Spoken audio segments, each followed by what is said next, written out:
Hello everyone, welcome back to Sunny Live Chain. Thank you so much guys for tuning in.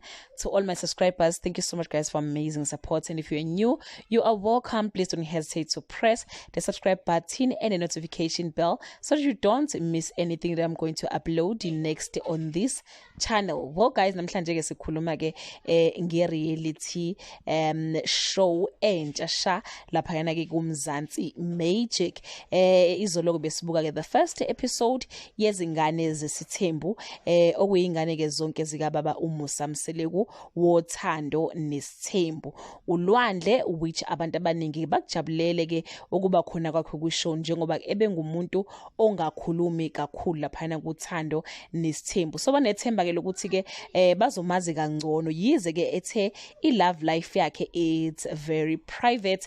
Omunye ke umpilo, umpumelelo, uabongwe kanye noSne, bese kuba ke isithembu sika Mpumelelo, isithembu sakhe sezintombi engicabanga ukuthi ke ama producers ilapho ke ebeke khona noma ke eplane khona idrama okuyiyona ezokhipha abantu glued to their television, njengoba ke ugirlfriend number 2 evele ke seveza ukuthi yena noMpumelelo they are expecting their first baby, and she also shared ke isisu sakhe lapha yana eveza ukuthi ngampela ukhulelwe on her Instagram page. So guys, kule episode ezolandela next week uMpumelelo will be introducing ubaby mama number 2 ku baby na mama number 1, which won't end well. It will indeed guys end in tears. And why shilo mayeni wathi bahlohera bazokuhetha, and kubuya sengazi uthi ke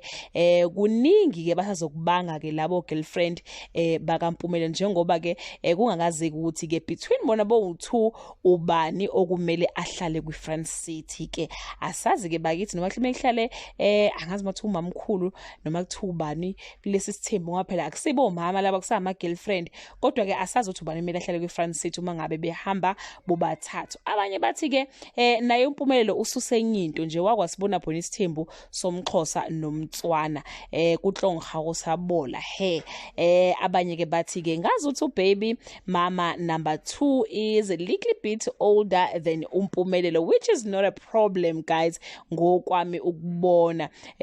kuMpumelelo kubose ngazi ukuthi nje iage it just a number, ukuthi ke nje ngampela uMpumelelo guys akanankinga nabantu besifazane, uyabathanda futhi nje ukuthi imdala umuntu noma mncane.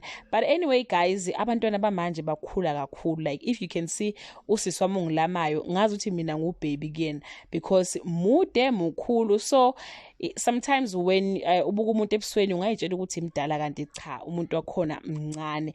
And guys yeah, so nje uMpumelelo I don't think ukuthi indaba ye age yena it's a problem, because kulezi nyanga ezidlule ke uMpumelelo was trending ngokulala noQueen Loli omdala ngampela ke kunaye. But ke guys angazi noma insolo zami yini, kodwa I think impela ukuthi indaba kaQueen Loli was part of i-publicity stunt, ngoba after ivelile yavele yaphela nje emoyeni necase ye-defamation of character eyayivulwe uMusamseleku yaphelela emoyeni kanjalo, asiphindanga sezwa lutho ngayo. So nje guys indaba kaQueen Loli iyavela futhi kwishow uma wengane embuza ngayo. Angazi ke bakithi if you did watch ishow, what was you feeling? Are you looking forward to the next episode, or you were just bored nje nge-episode yokuqala? Do leave your comment below and share your opinion.